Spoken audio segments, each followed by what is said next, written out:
मुंबईच्या धावपळीच्या आयुष्यातून थोडा वेळ काढून आपल्या 4 मित्रांसोबत मी निघालो एक वेगळ्याच प्रवासाला, पंढरपूरच्या वारीकडे. तर रामकृष्ण हरी मित्रांनो, तसं वारीला जायचा हा विचार मागच्या वर्षापासूनच डोक्यात घर करून बसला होता. आणि नेमकं यावेळी आळंदीत इंद्रायणी मातेला पूर आला. मग आता करायचं काय? विचार केला वारी पुण्यातून जॉईन करायची. आणि त्याच विचाराला पुढे करून आम्ही निघालो पुण्याच्या दिशेने. 4-4.5 तासात आम्ही स्वारगेटला पोहोचलो. रात्रीचे 3 वाजता सुद्धा वारकरी रस्त्याने चालताना दिसत होते. वारीत काय कसली रात्र, जिकडे तिकडे फक्त आणि फक्त भक्तिभावात दंग असलेले वारकरीच दिसत होते.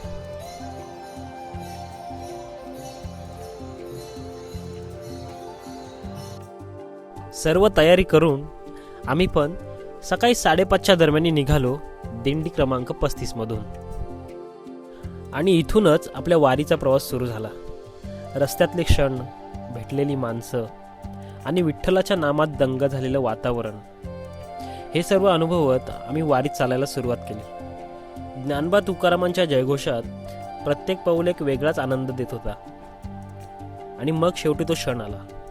माऊलींच्या पालखीचं दर्शन झालं. त्यावेळी गर्दी दिसत नव्हती, फक्त आणि फक्त माऊलींबद्दलची श्रद्धा दिसत होती.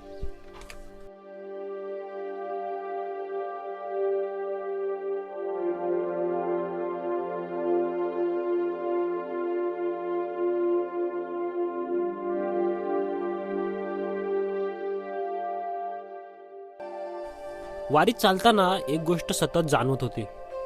इथे प्रत्येक जण आपल्या मनात काहीतरी घेऊन चाललाय. कोणाच्या डोळ्यात आनंद, कोणाच्या डोळ्यात अश्रू, तर कोणाच्या ओठांवर फक्त ज्ञानोबा तुकारामांचा गजर होता.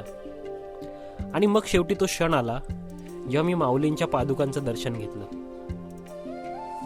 खरं सांगायचं तर त्या क्षणी काहीच बोलता नाही आलं. डोळे आपोआप भरून आले. शरीर तिथं उभं होतं, पण पूर्णपणे त्या क्षणात हरवून गेलं होतं. चाललेलं अंतर, गर्दी, थकवा, सगळं काय ते एका दर्शनाने क्षणात विसरून गेलो. मनात वेगळी शांतता निर्माण झाली, जी आपल्याला रोजच्या जीवनात खूप कमी अनुभवायला भेटते. माऊलींचं दर्शन होतं त्यावेळी मनात कोणती इच्छा नसते ना कोणती तक्रार असते. फक्त एक भावना वाटत होती.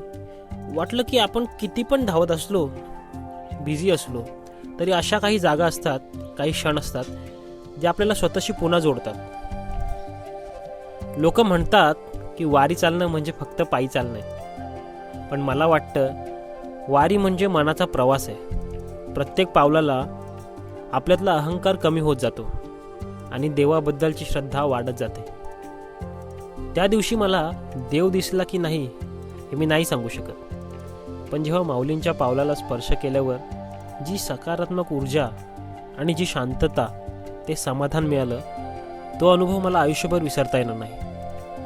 कदाचित म्हणूनच लाखोच्या संख्येने वारकरी दरवर्षी पुन्हा पुन्हा वारीला येतात. कारण हा प्रवास फक्त पंढरपूरला पोहोचण्याचा नसतो, तर स्वतःच्या मनापर्यंत पोहोचण्याचा असतो. माऊलींचं दर्शन घेतल्यावर आम्ही काही वेळ वारकऱ्यांसोबतच चाललो.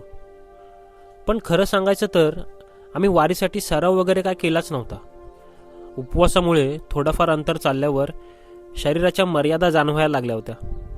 त्यामुळे आम्ही तिथून मुंबईकडे परतण्याचा निर्णय घेतला.